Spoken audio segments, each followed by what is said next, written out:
Welcome to the football podcast that looks at football through the eyes of the fans. This is Football in Review, the show where the rivalry on the pitch stops but the passion never does.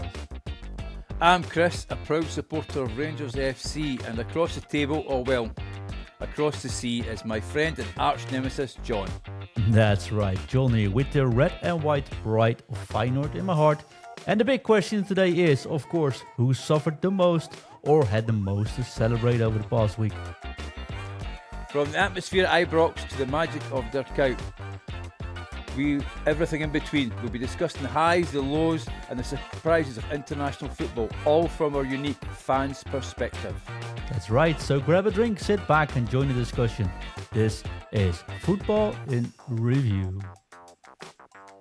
Welcome to the third episode of Football in Review. Today we are joined by James Tolando. James, say hi to the listeners and the viewers, please.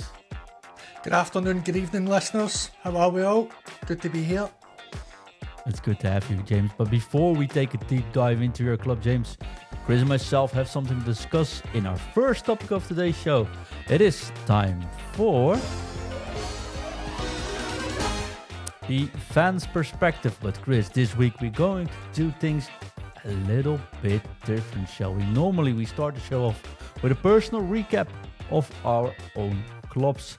We share our feelings on the key players' performance and highlight any standout moments or frustration. But this week, let's make it a little bit more interactive, shall we? Because, of course, it was the old firm, which means Rangers versus Celtic. And if you're looking at the YouTube or Spotify video version, you can already see, or actually check out thumbnail this week as well. You can already see James is very much a Celtic fan. So, James, we're going to switch things around a little bit today. I'm going to say something about Feyenoord, then I'm going to introduce you, talk about your club, Celtic, and then we'll discuss the match. We'll tiptoe around it. We'll make it a little bit more fun for you guys. Okay, Chris? Okay, mate. Looking forward to talking about Celtic. Cannot wait. Yes, I can actually see it. You're also wearing green, which is very sympathetic from you. Of course, you're not. I'm just saying it out there because else you get banned out of stadium, apparently. Chris, but before let's go. I've got a couple of stories about Celtic for you, but we'll talk about that soon. Let's start with Feyenoord, shall we?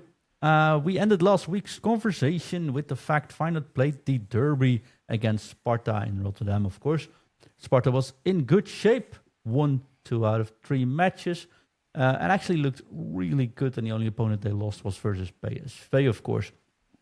I said that, we had good results, but Chris, the actual performance on the pitch wasn't looking too good. 15 days of practice from Robin van Persie and the lads, no match in between. And guess what happened? We beat Sparta 0-4 in their own castle. It's actually called the castle, so I'm not joking there. Feyenoord had 1 shot conceded. By far the best possession. XG over 3.3 or something like that. It was, I wouldn't say absolute domination, but it was a really good match. Like 10 minutes in the second half, they were man down, 2 goals down. Ueda suddenly starting to score.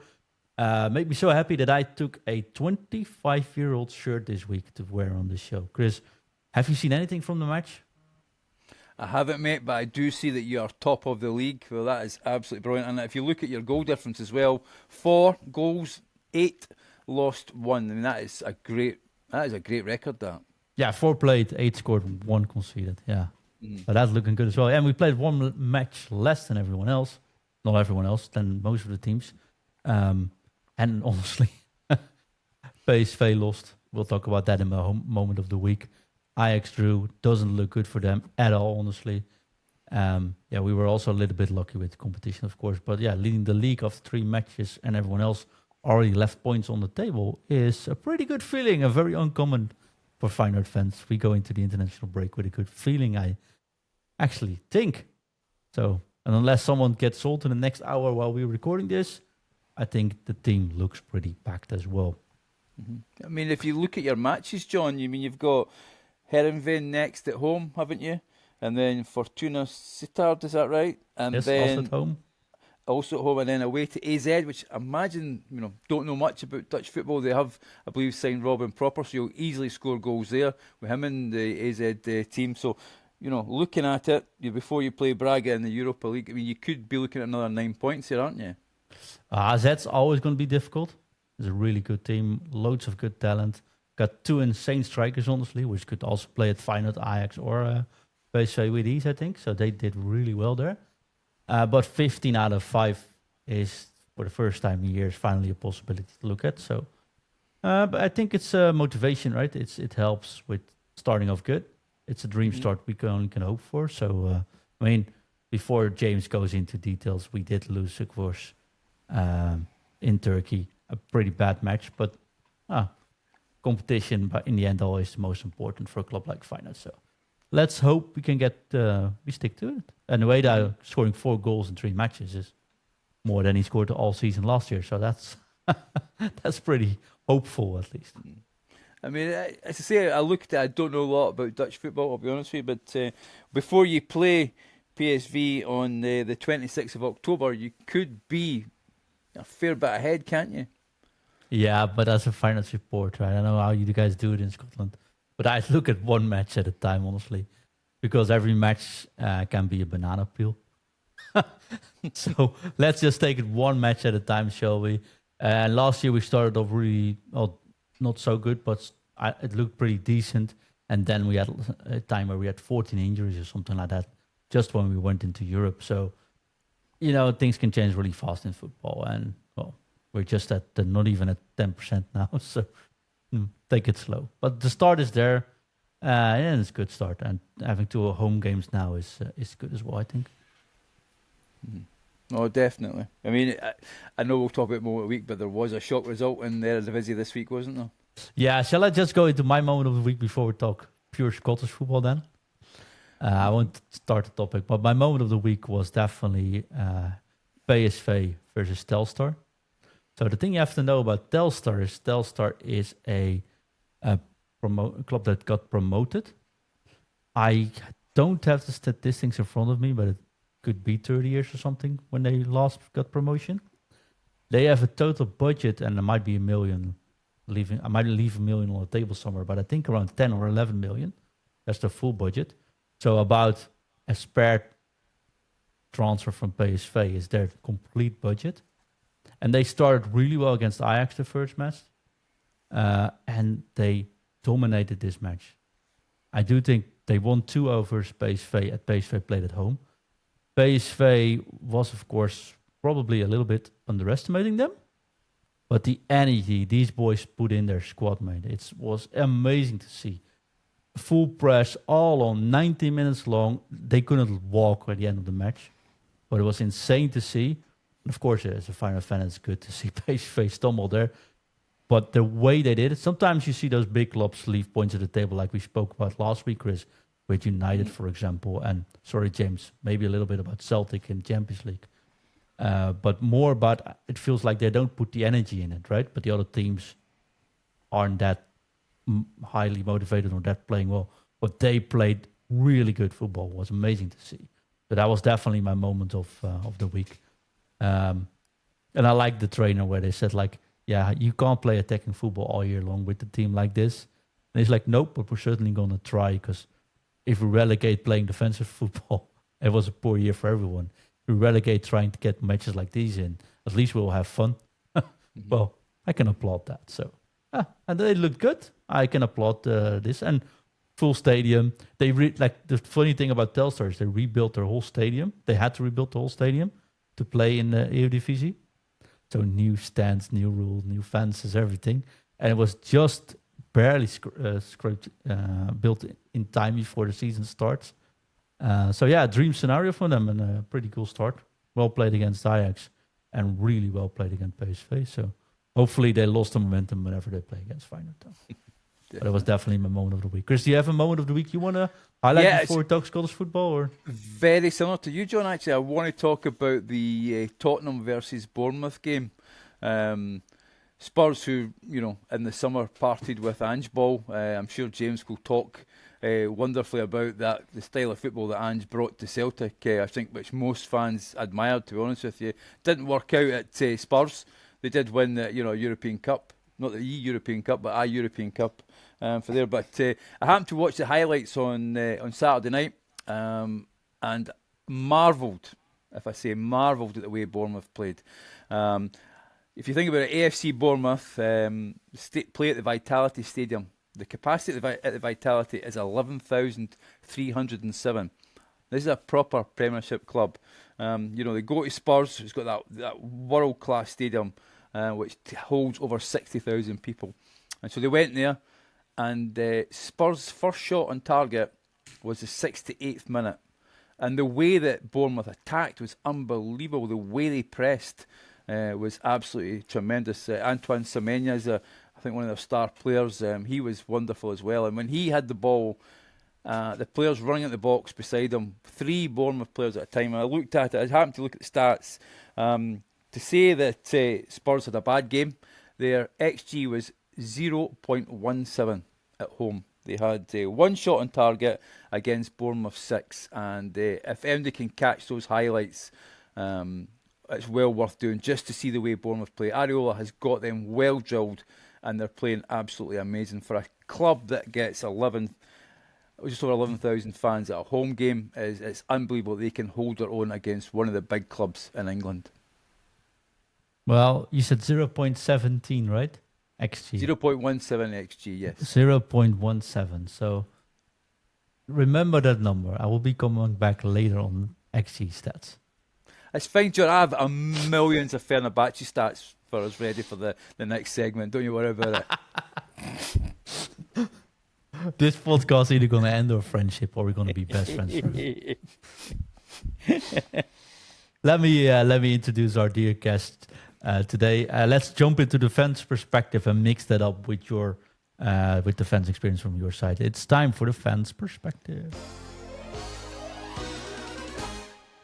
Mr. James Tolando, a well-known friend of us. If you listen to any of our other podcasts, you might have spotted him a couple of times already. He's a steady host of the Food Review podcast and everything else. I'm going to leave it up to you to introduce yourself, my friend. Welcome, James. Thanks very much. Good to be on the sister podcast, if you like, to ours. So that's great, John. Good to see you again, Chris. Good to see you again, John. And I was really looking forward to this, John, until obviously Sunday appeared, and then with the result. But apart from that, I'm good. And if anyone that isn't aware of me, I'm also a co-host we do our Foot and Review podcast every single Friday. And I believe, correct me if I'm wrong, John, that we start up again this Friday. Yes, we are. Excellent. So the audience is well aware of that if you want to check that out. So, James, which club do you support? Just to make it Oh, clear. right, okay. Yeah, just in case anyone isn't watching on the YouTube or the Spotify, if you're just listening in, listeners, I'm actually a Glasgow Celtic fan. I have been since I can remember, really. From the good old days from Martin O'Neill's time. The Martin O'Neill used to manage in the Premier League for our audience for Leicester City, and then he came over to Celtic Park and he done wonders for us, got us playing brilliant. We bought some players in that are really familiar in the Premier League back then and still is. Chris Sutton strike partnership of Chris Sutton that he won his only Premier League with Blackburn. I won't say the year, just in case I'm wrong, but it's between, since the start, probably 90s to maybe 92, so one of these seasons. We brought in John Hartson, a Swansea man, and also an Arsenal man in his days. We also, excuse me, I do apologise, we also brought in future Premiership quality in the terms of Stilian Petrov. He moved to Aston Villa. We also brought in Leicester City man in Guppy further along in the time, but we also, in our ranks, we also had a Champions League winner, and I said that right, a Champions League winner and a Scottish man in Paul Lambert that won the Champions League with Borussia Dortmund. So he won that with the famous Dortmund team. I believe that was the last time Borussia Dortmund won it, though I'm sure our audience will we'll say, Borussia Dortmund got to the final. I think they played, Klopp's Dortmund played at Wembley, I think it was. I think it was Real Madrid, or they played Bayern Munich, one of the two. And also, it was a cracking semi-final regarding that year as well. So really, I fell in love with the 3-5-2 shape. It was always 4-4-2. Now it goes back to 4-2-3-1 these days. But with the 3-5-2, and aside from, I haven't mentioned this, man, because I would imagine that everyone's heard of Henrik Larsson, my idol, the king of kings. But there was also who you got from? Let's just remind me where he came from. Just a quick reminder. Yes, John, I was just about to say the king, the man from Feyenoord. We got him under your nose. So I'm delighted we got him. But also, unfamiliar man that I feel deserves a lot of the plaudits back then was Didier Ragat. He was one of my favourite players of all time. We got him for £50,000, which is unheard of in this day and age. What's that, a Premier League player's wage before tax, maybe I would imagine, 50,000. And he was actually a striker, and then Martin O'Neill converted him into a right wing back. So it actually worked, and it was really, really good. And then we got all the way up to a UEFA Cup final. Our only final in recent times, unfortunately. Across the city, they got a Europa League final as well. I believe they played Zenit St. Petersburg, and they played another one that just goes right out of my head at the moment. But unfortunately, we didn't manage to win that. But what the final taught me was a very simple thing. I was very, very young. I was maybe like 14, 15, first year of high school, is that if you're down, you can come back. We came back twice that game with Henrik Larsson scoring the two headers. We gave it our all. Unfortunately, Bobo Balde, is one of the memes back then, was Bobo's going to get you, but unfortunately got the red card and he was away. So that didn't help us.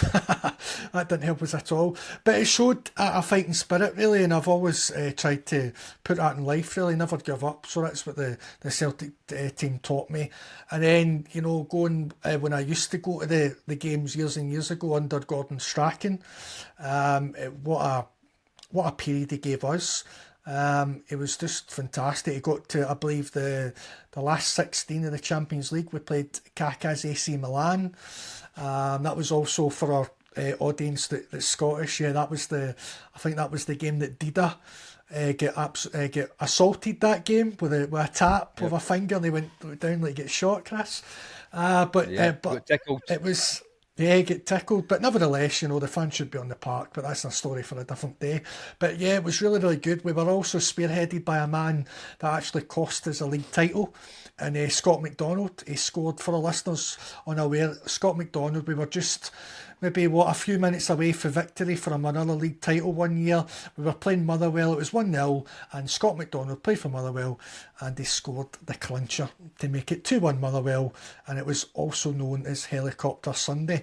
But also, I also experienced a Japanese man that recently, yes, we've had Kyogo, Hatate, but these guys are good, but in my opinion, they don't lace the boots of the original Japanese man, which is Nakamura. That famous Nakamura goal against Manchester United in the Champions League will live on. Also, unfortunately, sorry to bring it up, Chris, the great volley. I think it was either a volley or a half volley, well outside the box at Celtic Park. And then Jan Venegura Hesselink got the winner at the dying seconds. And I was actually at that game. And I can tell you right now, my glasses went 3 rows forward. And all I heard after the celebrations was, "Get the wee man's glasses." So I got them. So it was all good. So it was carnage in the end, in the home end that year. But yeah, that was basically in a nutshell my Celtic days. I could talk about it all day. So I'm sure you've got other questions for me. So I don't want to steal the limelight too much. Well, I think you answered about all the questions we had on the list so far in one sitting, so don't worry about that. Chris, if you're wondering how big of a Celtic fan James is, I'm just going to share some information he sent me this week, okay? Mm-hmm. So Feyenoord drew against Celtic for this Europa League year. Yes. So I think it's November, James, so you're playing Feyenoord in the Kuip. Yes, that's correct. And the first thing he said, the draw was like 1 minute in. I got a message from James saying, "Oh, that's an easy 3 points." Remember, Feyenoord, this is going to be worse. You sure you want to buy tickets there? And he kept going for it already. Then it was Sunday afternoon, the day we will be discussing. I'll get my grams shortly, though. And he sent a message. Well, one thing is good. If we play each other in November, we already have nothing left to play for. So he sort of changed the tune already there. Chris, I think you say when they play crap, they play crap. Right, last week. I think if Celtic plays crap, James just goes the other way. He just puts his chest forward and it's like, no, we don't give up. This will be all right, whatever happens. We deserve this win. I have to say, John, I mean, I'm going to read out two teams. So this team that James just talked about, the 2003 final against Porto. So this is the team that they had. So Rab Douglas was in goal. I don't think he was a particularly great goalkeeper, was he, James, at the time? But he was in goal. Valharan, Balde, Larsson, Thompson, Sutton, Lambert, Agat, Lennon, Stilian Petrov, and Jan Molby. Now that was the Celtic team.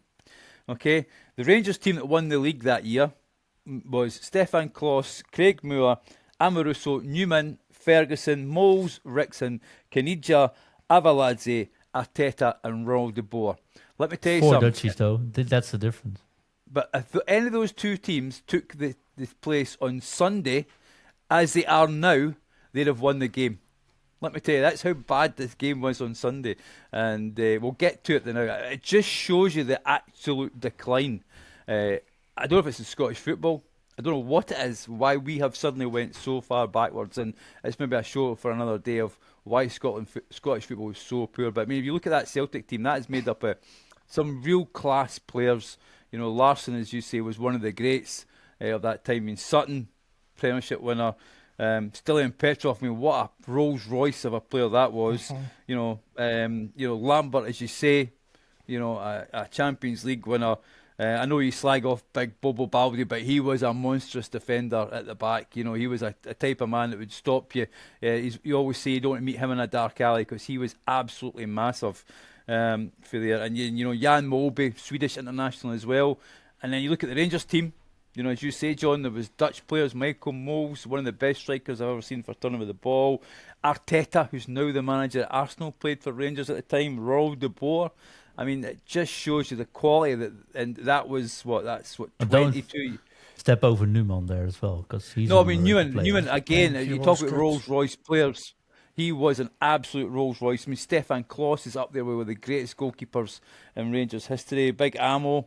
Craig Moore, I mean, it's just Barry Ferguson. These are all legends. I mean, the Celtic team are all legends as well. I don't have a warp machine. Else we would time warp now 20 years in the future and come back on this Sunday, right?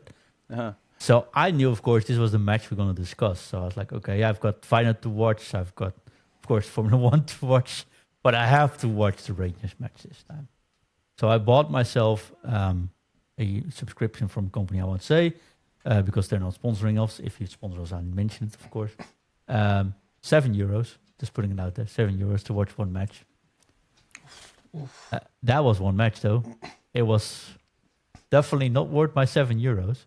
Can't say I don't do my homework, though, Chris, but this was officially, and I'm going to the code. Remember when you said XD 0.17? Mm-hmm. Officially, the match Rangers versus Celtic this weekend was the lowest rated XG game ever measured. Rangers had an XG of 0.16 versus Celtic 0.17. And that's it. I do think that both teams started off really fiery, like with fire in the hearts, very aggressive, high energy match, but the quality just wasn't there to make it a match, I'm afraid. Sorry. This is from a neutral point of view, right? And I don't think XD is necessarily a great stat, but this was a good stat to show how this match actually was, wasn't it? I mean, I think that's why I mentioned those teams, John. So I mentioned those teams because football seems to have moved on. And I mean, let's be honest, Celtic have been the dominant force in Scotland since 2011. You know, was it 13 titles out of 14 they've won? I mean, it just was so lucky that we managed to beat them to stop them getting 10 in a row. And it's the first time I've seen Celtic play for quite some time, and I was actually surprised in how poor Celtic was. But that doesn't take away how poor Rangers are. I knew how poor Rangers are. I've watched them play this season, and I've said this many a time on the pod. So I'm not here to diss Celtic. I'm actually going to talk about my team, and I was at the game. So from my point of view, I was there. It was stressful because, I mean, it meant a lot to us, especially. You know, we don't want to fall so far behind Celtic already that we are. We're 6 points behind. We could have went 9 points behind before the end of August. And so at the match itself, it felt stressful and exciting in terms of the blood and thunder. But when I came away from the game thinking there didn't appear to be many goal-scoring opportunities. So yeah, it was a poor game. I'm going to ask James. I'm sure. Did you watch it, James? Did you watch the game? Unfortunately, sadly, yes, I did. But also, I think you'll agree with me, Chris, that I think John's been kind saying a high-energy match. I didn't see any high energy from either side. They started off so disappointed in them. I think as well as it wore the fans down because even so just so we know that what happened recently was there was no away fans at the Old Firm games. There has been no away fans for quite some time, and now we've managed to get sorted. There's 1,000 there, so you've got 1,000 die-hard Celtic fans there going into enemy territory there, and even the Celtic fans were quiet, you know, which is strange, you know. And the Rangers fans themselves, there was a bit of atmosphere, but in terms of a blood and thunder Old Firm game and fans having a go at each other, that just wasn't really there because I think people were looking at the game going, what's going on? What's happened to these teams? You know, as I say, Rangers are exceptionally poor. They were unhappy with the manager, still unhappy with the manager. For me, he needs to go. Simple as that. But, sorry, John. I'm wondering, was he wearing his disco jacket? No, he had his disco jacket on. Let's be honest. He had his disco jacket on. That's what he did. You know, to be fair to Brendan Rodgers, he had a shirt and tie on because he sits where I sit is actually not far from the away dugout. But James, maybe you could tell us it from a Celtic point of view then. Well, for a Celtic point of view, first of all, I done the Celtic audience. Yes, I did purposely leave out the game when I was talking about on my intro. But from a Celtic point of view, I feel we've got mutual feelings because at the moment we are disgusted with off-pitch, really, to be honest. We've had a great start domestically. We haven't conceded a goal. We're top of the league. Our Europe form has been absolutely dire. Thank goodness we've got the Europa League to fall back on. But apart from that, it's really been really terrible. And then with the league, it hasn't actually papered over the cracks because the fan base is just so annoyed at the board, really, if I'm being honest with you. There's a saying that's going about at Celtic at the moment, and all the fans are saying it, and it couldn't be any truer. It's and hopefully I get this right. It's fail to prepare to fail. And it's so true. It really is. For example, the team that you played, Chris, in the Champions League qualifiers, and the team that we played last season, Club Brugge, they spent €30 million on their team before the qualifiers. Every single year, Celtic don't actually spend until late in the transfer window. Also as well, I believe we've had the Champions League proper now for a good few seasons, but before that we had qualifiers. For the last 5 qualifiers in a row, Celtic have not qualified through to the Champions League through the qualifiers. We've always been beat at the last hurdle. For a club of our size, that's just unacceptable. It really is. And then to not have players there for the qualifiers, take that huge gamble, have that money in the bank that they're so delighted about, and then of course they say, and also what frustrates us even more is that, for example, one of our strikers didn't miss the game due to he had to travel to Swansea to get a medical. Right, okay. But then Celtic pulled out the deal because they couldn't get a replacement in.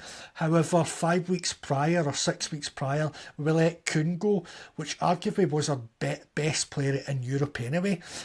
Scored very important goals for us, and we let him go in like the 1st of July to Como, and we still haven't replaced Kuhn. So there's a lot of frustration with the board that they're not they're taking the season ticket money every single season. They've got the player sales. We've made huge profits over the last few years, and then we're not dipping into our pockets. And then there is if we do dip into our pockets, it's like sign-on fees, like for Frimpong, or a sign-on fee from Now, which you and I talked about a few weeks ago, John. There was rumours that he was going to Feyenoord, but I believe he's going to be the replacement at Frankfurt, I believe. So he's going there now on a 25 million euro deal. So we'll get about 4 million for that. So I just see the board just spending money, just the very, very fractions of the money, and not spending a lot. Like we've discussed the great teams from our past. Celtic spent 6 million for Sutton. We spent about the same money for Lennon, and that was about 20 years ago. We don't usually go over. I mean, that's uncomparable, right? I think there's two things. Like transfer fees are weird because I mean, we see that Feyenoord finally we have some money, but still, if you want to buy a decent centre back, you pay 20 million. These it's insane, right?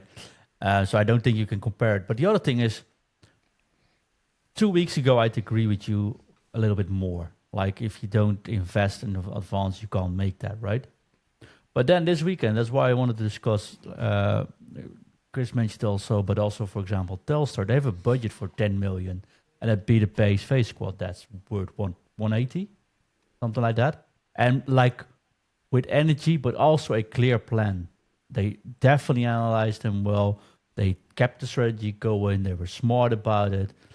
And I do think that with the quality Celtic had, but also Rangers, Chris, and definitely Feyenoord, then even if you just stick to your plan, you should win the matches against opponents that are having less qualities, right? I think Club Brugge is actually a pretty good team, honestly. That you can lose from them. Let's put like a 5-0 is a bit more, 6-0 is a bit much, but that's a red card, different matches stuff. But you could lose versus Bruges because that's a pretty solid team, right? You can't lose all the way out there, James, what you did last week. That's just mentality as well, and not sticking to a plan.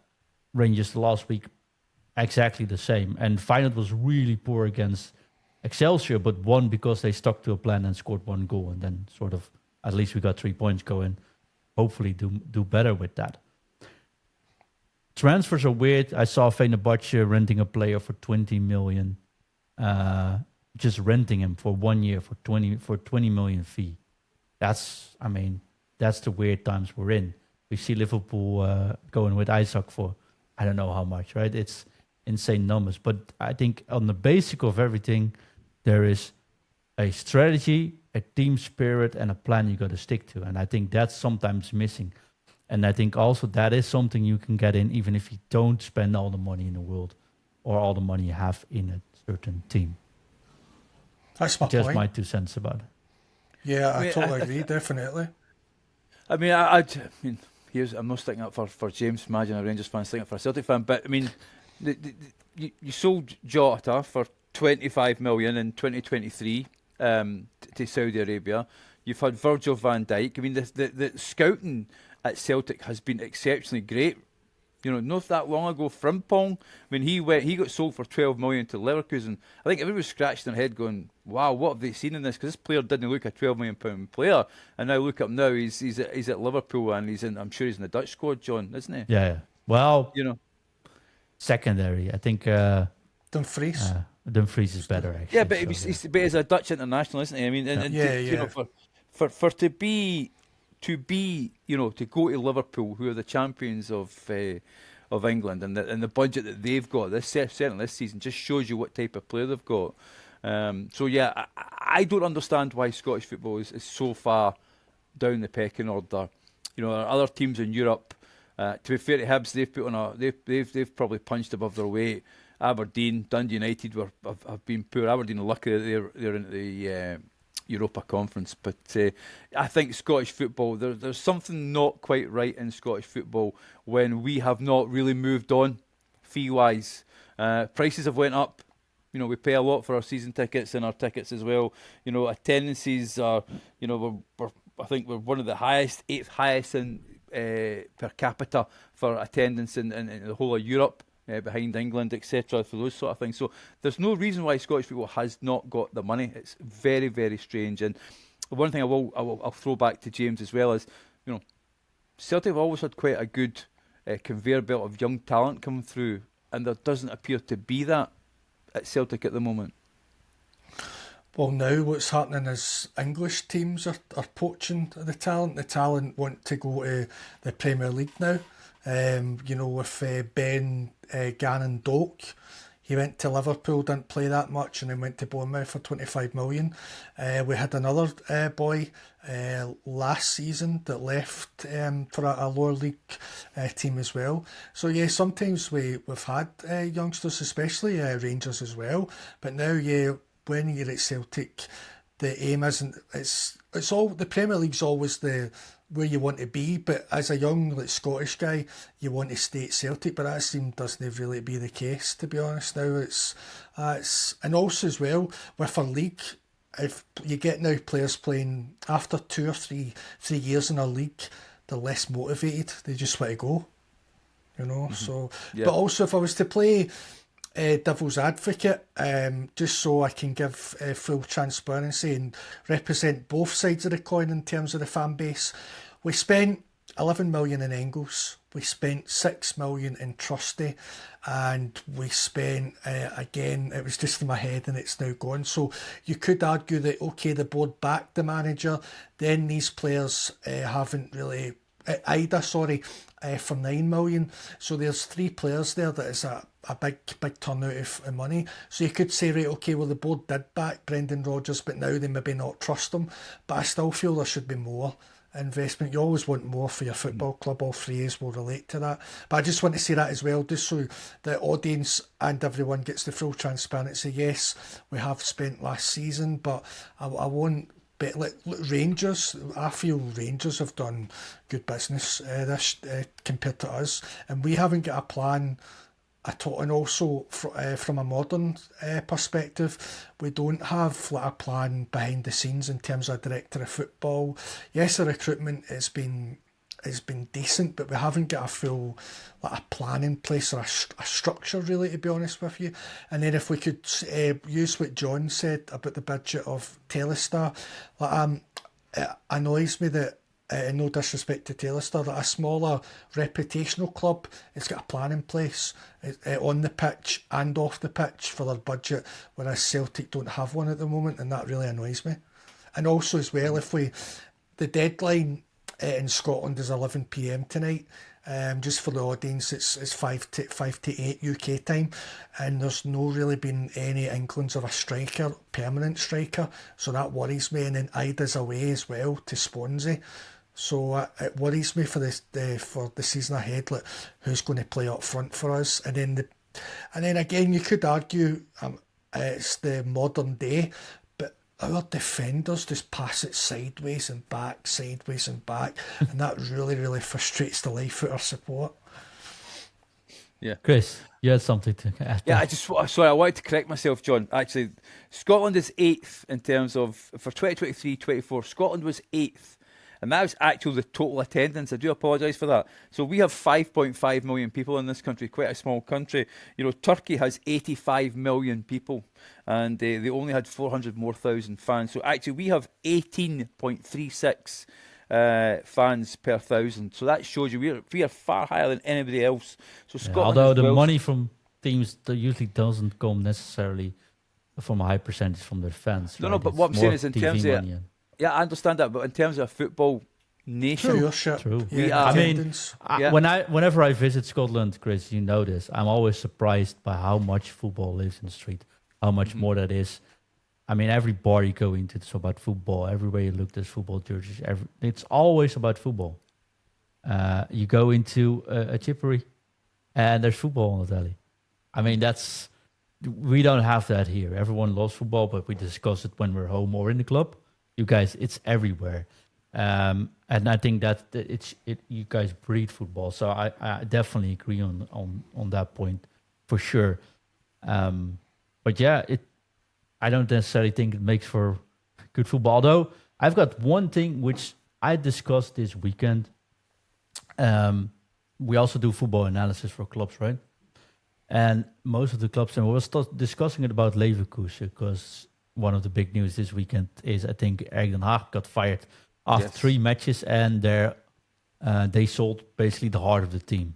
And then the manager couldn't get it to work in 3 matches and they got fired. I think it's an insane decision, and Leverkusen should be, well, embarrassed, but also be made fun of, because I don't think you can do anything like that.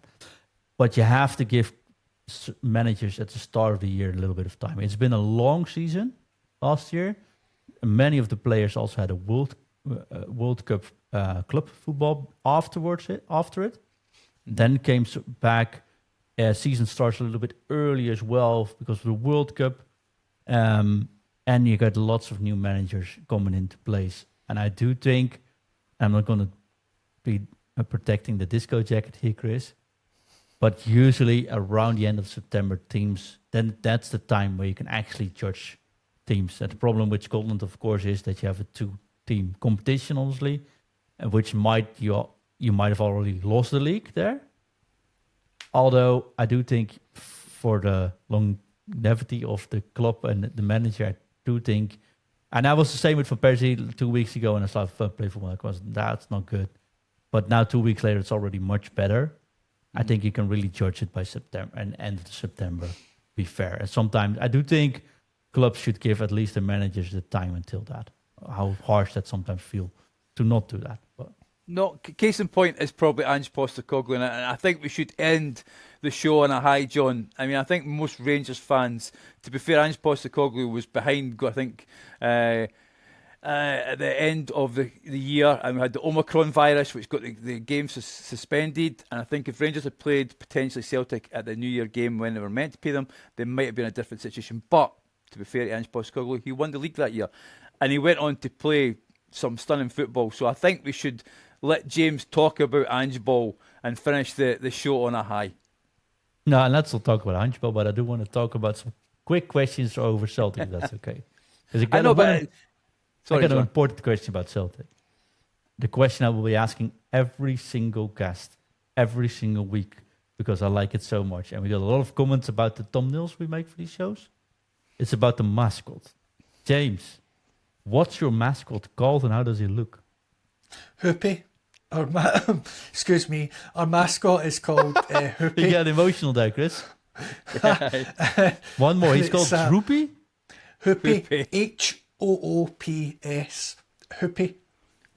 And he's a dog, basically.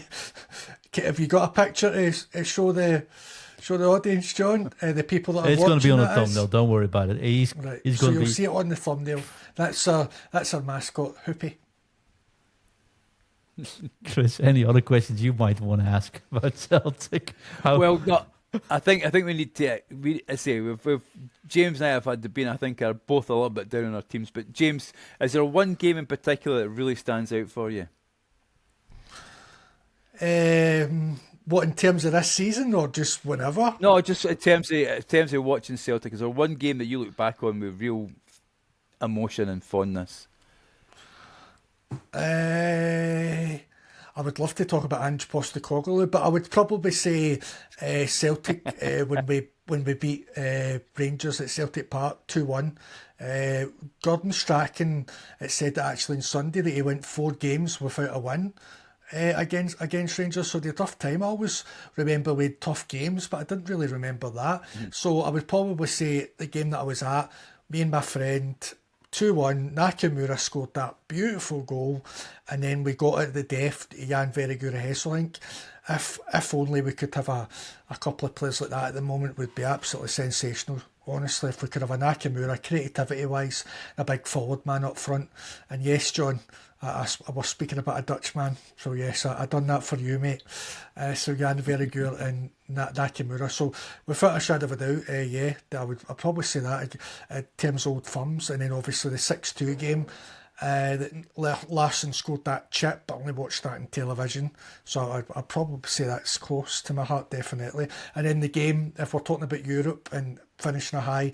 The game behind me, don't know if I should show my crooked picture that I still haven't fixed, but the game behind me was Celtic and Barcelona, and we beat them 2-1 at Celtic Park, and what a night. The choir was on form, if you don't mind me using that terminology.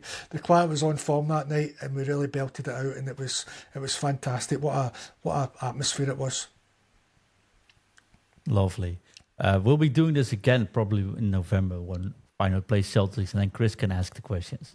I can make up for this, Chris. I don't know which. I mean, I know which team I'll need to support, but if Feyenoord win, you are a bit of a nightmare, John, when it comes to it. So there's not much hubris there, is there? You know what I mean? If we win, James might cancel me, though. So there's that. Let's hope I can get some tickets so we can get some footage from the stadium as well.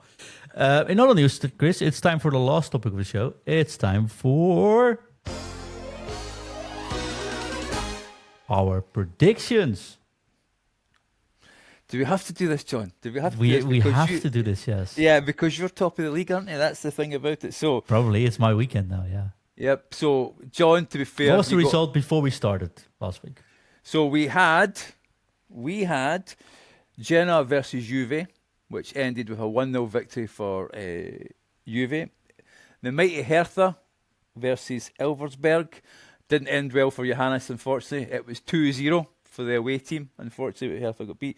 And then Liverpool versus Arsenal, that wonderful Szoboszlai free kick, which I still think the goalkeeper might have feel a wee bit disappointed for getting, but it did hit the post, to be fair.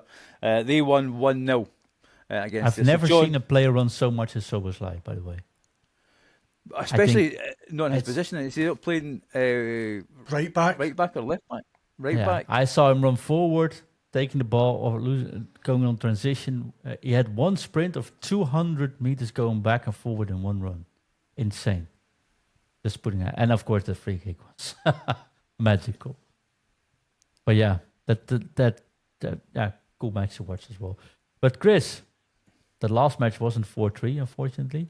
No, but to be fair, John, you had an absolute stormer. You had all results right. So you get 3 points this week. So you go to 6 points. Yohannes got 1 right. So the listeners go to 4, or the guests, go to 4. And I got 1 right. So I go on to, they go on to 3 and I go on to 4. So you are leading by 2 points at the minute. So it's international weeks. It's actually harder this time. So I have the games here. And he's quickly flicks through his phone to find them. So the first game that we are going to go with is Denmark versus Scotland. And I think it's only fair that we go to one of the Scotsmen on the show tonight. James, what do you think? Denmark versus Scotland. What do you think the result will be, my friend? A draw. And the score? What score do you think it will be? Oh, score as well? Yep. We'll go with, in all honesty, I think Denmark will probably win about 3-0, but we'll go for 1 each, Scotland. 1 each. John, what do you say? Yeah, maybe you want to go first on this one before I say something. Well, I think it's going to be 3-0 with Denmark. So Aye. I'm off to the points, mate. I'll be honest with you. I couldn't do that, mate. I'll go 4-0. Make my national team lose and say it. So John is going to go 4-0. Yep. Okay. The next game we're going to go is Turkey versus Spain. So John, you can go first this time. Turkey versus Spain. 1-5. So you're saying Spain's going to win in Turkey, or winning by scoring 5 goals? Yes. Okay. I think it will be 2-0 to Spain. Is what I think it will be. James, what about yourself? 3-1 Spain. Okay. 3-1 to Spain. So far. So this, you don't this really one, want to go running into me, eh? You have the scores right, but else. So next game is a hard game for the Netherlands. They are playing the mighty Poles. So at home. So where are they playing, John? Are they playing in Amsterdam? Are they playing they play in Amsterdam? Where do they play? Do you know? I hope they play in the Kuip actually, but I don't know. I don't know. Put that one on you. Right, okay, we'll let you go last since it is your country. So I will go first this time. As much as I like to wind John up, I think the Dutch will win 3-1. James, what do you say for that game? 4-0 Netherlands. Oh, high scoring game, that one. And then John? It's going to be in the Kuip, I just saw. Mm-hmm. So it's going to be 5-0. Are you very confident? Is this a good Dutch team that we're talking about here, John? I do think the Dutch are, everyone's fit, sort of. So I'm not worried about that. I do think Poland is very overrated. Sorry for the Polish listeners and my dear friend Art. But I don't think it's been a good team. It's a stable team, but I feel especially in the Cup we should just go all out there. And it's important, right? Like, need to win this match right away now. We play against Lithuania next week. I don't know how I say it in English. And we should work on the goals now. And I think, we should be ready, actually. I've got faith. Brilliant. It's also the reason why we bring out this week's podcast a little bit earlier, because we don't want it to be put out after the match already broadcast. So. Well, listeners, as you know, if you have anything different when you hear this, drop us a note, pick us up on our socials. Let us know if we're talking nonsense, or we think if you're Polish and you're not very happy, tell us why the mighty Poles are going to win against the Netherlands. And if you're Scottish and you're not happy with me backing us against the Danes, give me a shout as well. Lewandowski doesn't play for Poland anymore, does he? I would imagine he's a bit older for it, but you never know. You never know. They're a good team, John. They're always one of those dark horses that people think will do well, you know. I mean, one of the best players at Poland is Jakob Moder. He plays for Feyenoord, of course. I'm a little bit biased there. But he is fighting back from an injury. They wanted to get him on, but I don't think he can actually play. And without Moder, I think the biggest hope for them is probably Szymanski, I think. I just checked, but the fight there's a new coach at the national team from Poland, and he did call back Lewandowski, and Lewandowski is back at being the captain as well. So he is back. So maybe I should have said 5-1, but hey, c'est la vie. Well, the thing is, for Scotland, this is the first time we are trying to qualify since 1998. France 98, opening game of the World Cup was Brazil versus Scotland. I think we got beat 2-1.